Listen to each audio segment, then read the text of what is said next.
Aujourd'hui on se retrouve dans une nouvelle vidéo. Tout simplement où je vais vous apprendre à faire le Rubik's Cube 3×3. Alors, le Rubik's Cube 3×3, il y a quelques petites choses à savoir dessus.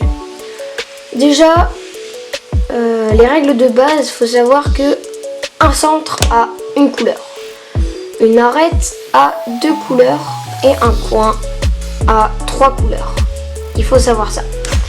Après, il faut savoir que derrière le blanc, on aura toujours le jaune. Derrière le rouge, toujours le orange. Et derrière le bleu, toujours le vert.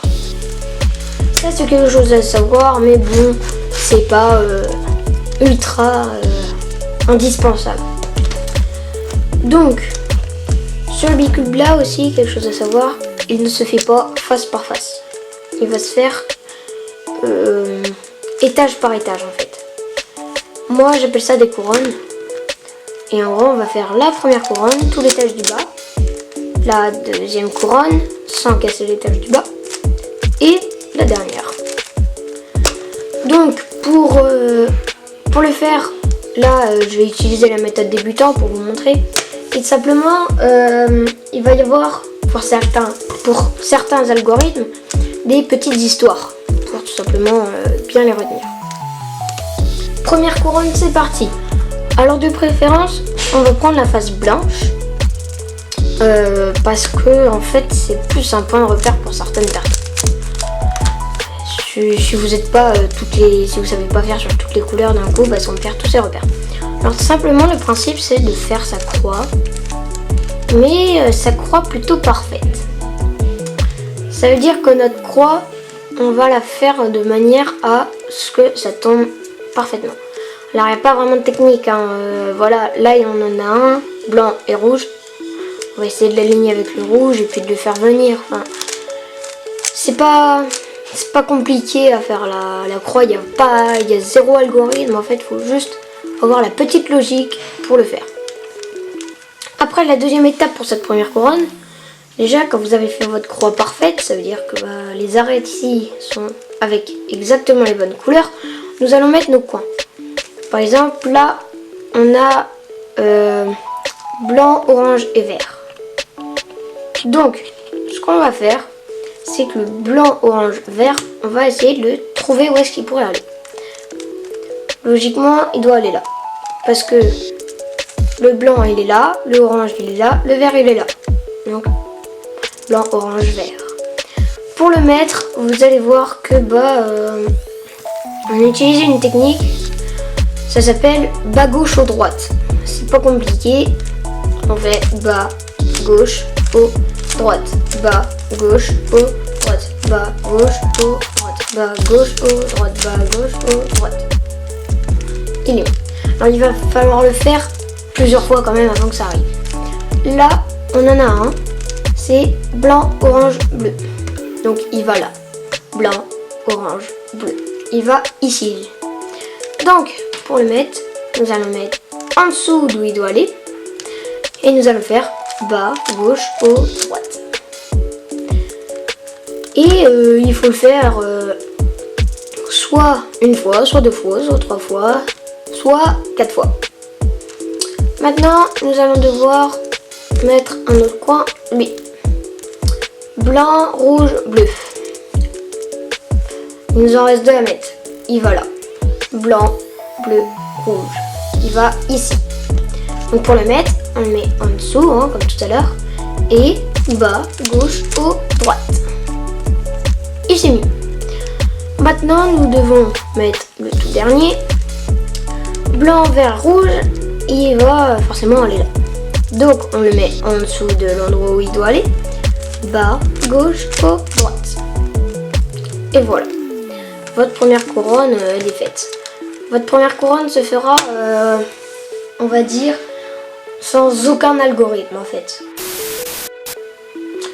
Alors pour la deuxième couronne, nous allons plus devoir mettre notre face blanche en haut, mais en bas, pour avoir le jaune vers le haut. Alors sur cette deuxième couronne, nous allons avoir toujours le même algorithme, mais il faut bien le faire. Alors, on va trouver une pièce qui n'a pas de jaune. Ça c'est le jaune, hein. Donc elle, vert, rouge. on peut chercher à faire un T à l'envers avec la pièce qu'on a là, pas celle du dessus. On va tourner. Ah, je suis d'accord que là il y a du rouge, mais ça fait pas un T à l'envers. Donc on tourne. Oh, là, ça fait un T à l'envers. Alors on va devoir se dire quand même que cette pièce là va devoir aller là. Parce que vert et rouge, ça va forcément aller avec le vert et rouge. Donc ici. Mais comment faire pour que ce ne casse pas la face du bas? Tout simplement, quand on fait notre T à l'envers, on va regarder par où la pièce doit aller. Elle doit aller vers la gauche. Si elle est là et qu'elle doit se mettre là, elle va vers la gauche. Donc, ce premier algorithme s'appelle la personne un petit peu déviée, quoi. Donc, s'il doit aller à gauche, il va partir dans l'autre sens. Il va partir à droite. Ses amis vont le chercher. Donc lui, il revient. Ses amis rassurés, ils redescendent. Sauf que lui, il est bête, il continue son chemin. Au passage, il fait tomber tout le monde. Donc quand même, conscient de sa bêtise, il revient sur ses pas et les aide à se relever. Votre face blanche ne s'est pas cassée et il s'est mis. Alors maintenant, essayons de trouver une autre couleur sans jaune. Non, on n'en a aucune. Donc on va forcément en piquer une sur notre cube. Et pour en enlever une, nous allons faire l'algorithme comme si n'importe quelle pièce du haut devait se mettre sur la pièce que vous devez enlever. Donc, par exemple, lui, on veut qu'il aille là pour enlever elle. On va faire l'algorithme. Il part dans l'autre sens. On va le chercher. Les amis de droite vont le chercher. Donc lui, il revient. Ses amis rassurés, ils redescendent. Sauf que lui, il est bête, il continue. Il fait tomber tout le monde. Il revient et les aide à se relever. Là, on se rend compte que la pièce s'est mise. Mais l'autre s'est enlevé.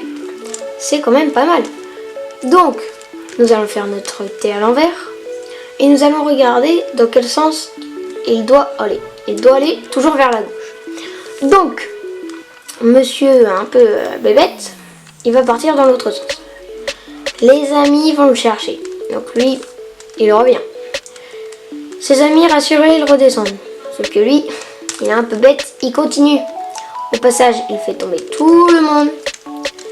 Conscient de sa bêtise, il revient sur ses pas et il les aide à se relever.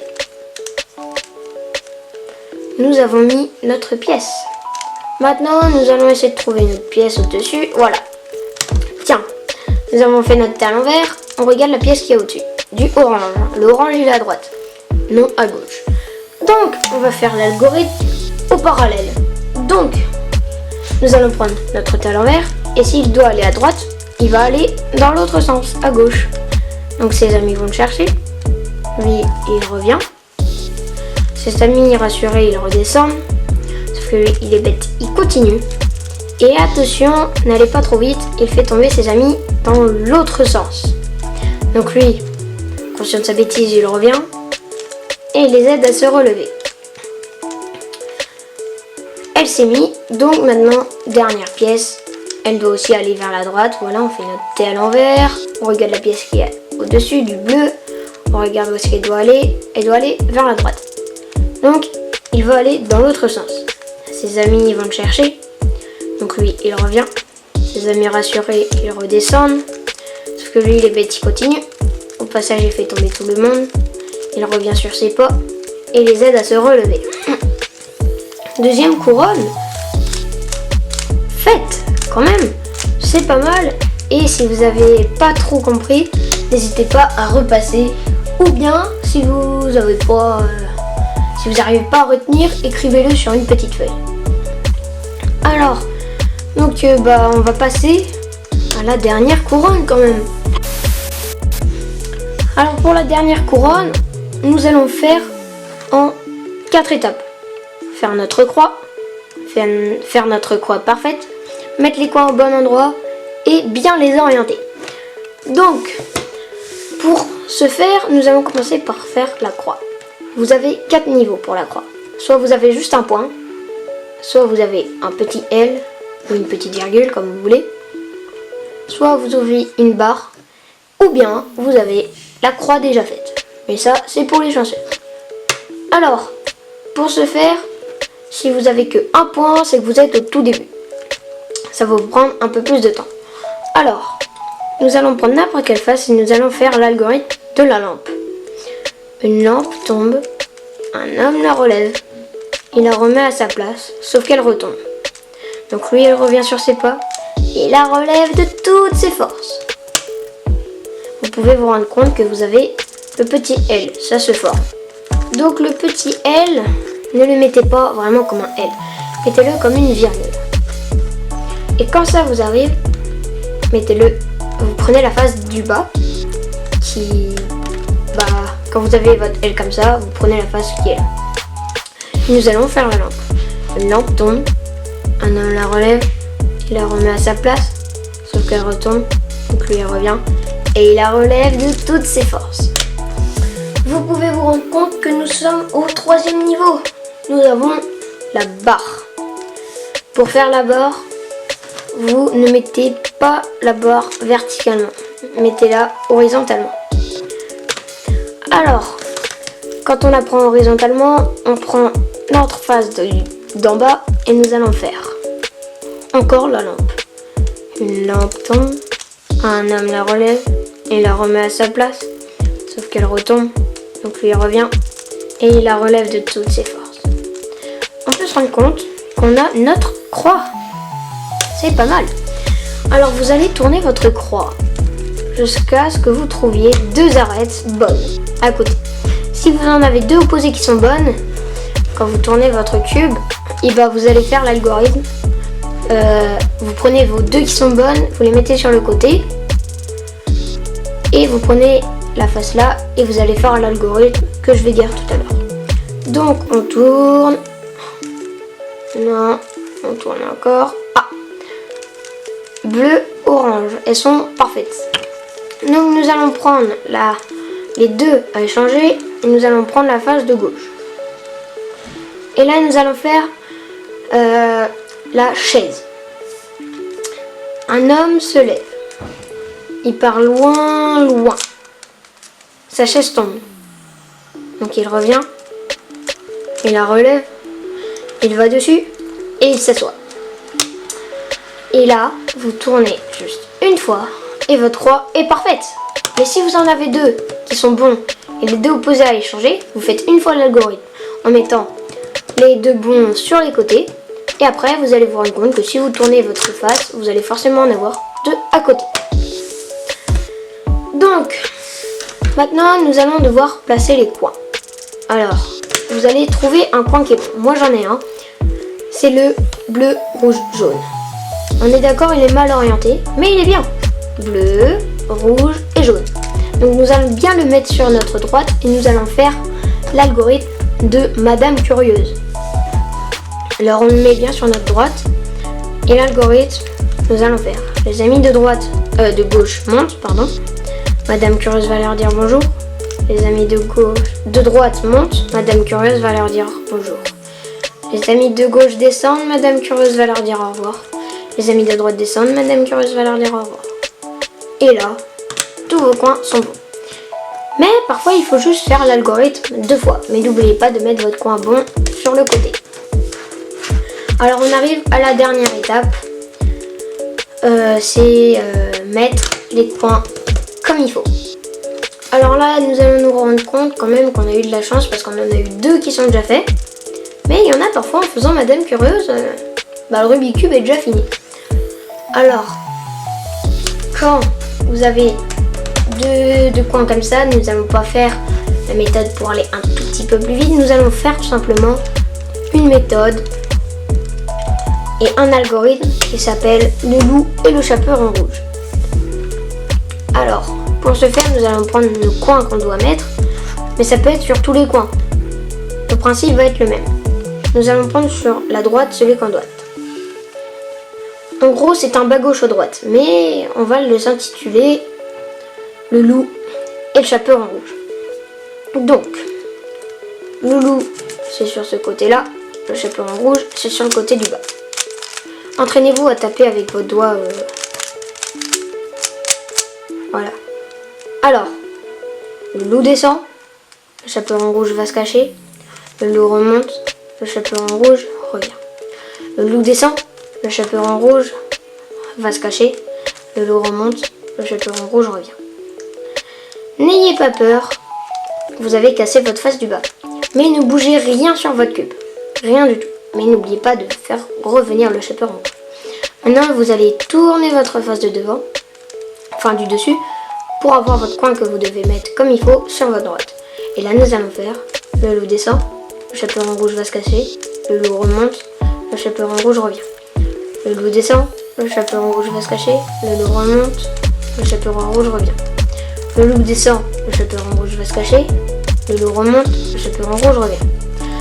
Le loup descend, le chaperon rouge va se cacher, le loup remonte, le chaperon rouge revient. Et là, vous avez terminé votre Rubik's Cube. Quand même, franchement, c'est pas mal. Bravo à ceux qui ont réussi. Si vous n'avez pas compris, vous pouvez repasser la vidéo ou repasser les moments que vous n'avez pas compris. Et voilà pour cette vidéo. J'espère qu'elle vous aura plu. Si franchement ça vous a aidé, ça me fait plaisir franchement. Et voilà, à vous d'épater vos copains et de leur apprendre si vous pouvez. Allez, moi je vous dis à plus et on se retrouve pour une nouvelle vidéo.